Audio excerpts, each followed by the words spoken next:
and I'm glad so many of you here. This COVID seems to have made it's having a resurgence, and so a lot of folks I know are sick, so we're glad that all of you are well and you're here today.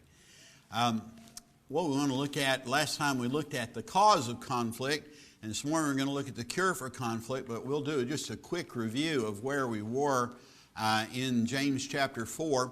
And we talked about the different kinds of conflict. He talked about fights, which was a state of war, and quarrels were kind of like those individual arguments that indicate something's wrong in our relationships. And basically it all gets summed up in the word discord.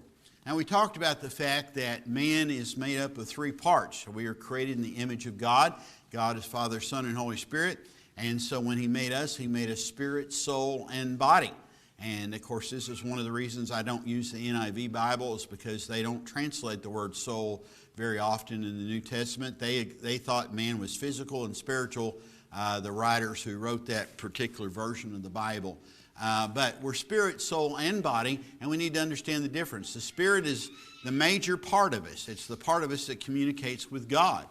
The soul is where the battles are fought, because that's our mind, our will, and emotions. It's where we think, it's where we feel, and it's where we make decisions. And then the body is the earth suit we're in that it will one day eject out of when the rapture comes. Now, interestingly enough, for every one time the New Testament refers to body, it refers to your soul 3 times, it refers to your spirit 6 times. So I think from God's perspective, we're about 60% spirit, 30% soul, and about 10% body. And the interesting thing about that is that should tell us everything we really need to know about courtship, for example. The first stage of courtship ought to be focused around finding out if people are spiritually compatible. They need to know if they